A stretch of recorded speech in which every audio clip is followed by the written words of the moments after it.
The graph between log k equilibrium versus 1 by t கொடுத்திருக்காங்க. இந்த கிராஃப்ல slope என்னவா இருக்கும்னு கேட்டிருக்காங்க. We know the relation between the Gibbs energy and equilibrium constant, that is del G equal to minus 2.303 RT log k equilibrium. Del G equal to del H minus T del S, so we can take del H minus T del S equal to 2.303 RT log k equilibrium.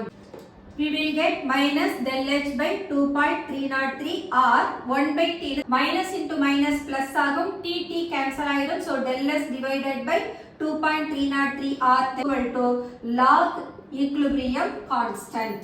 Log k equilibrium versus 1 by t நாம graph போட்டிருக்கோம். y equal to mx plus c அப்படின்ற straight line equationக்கு சேமா இருக்கு.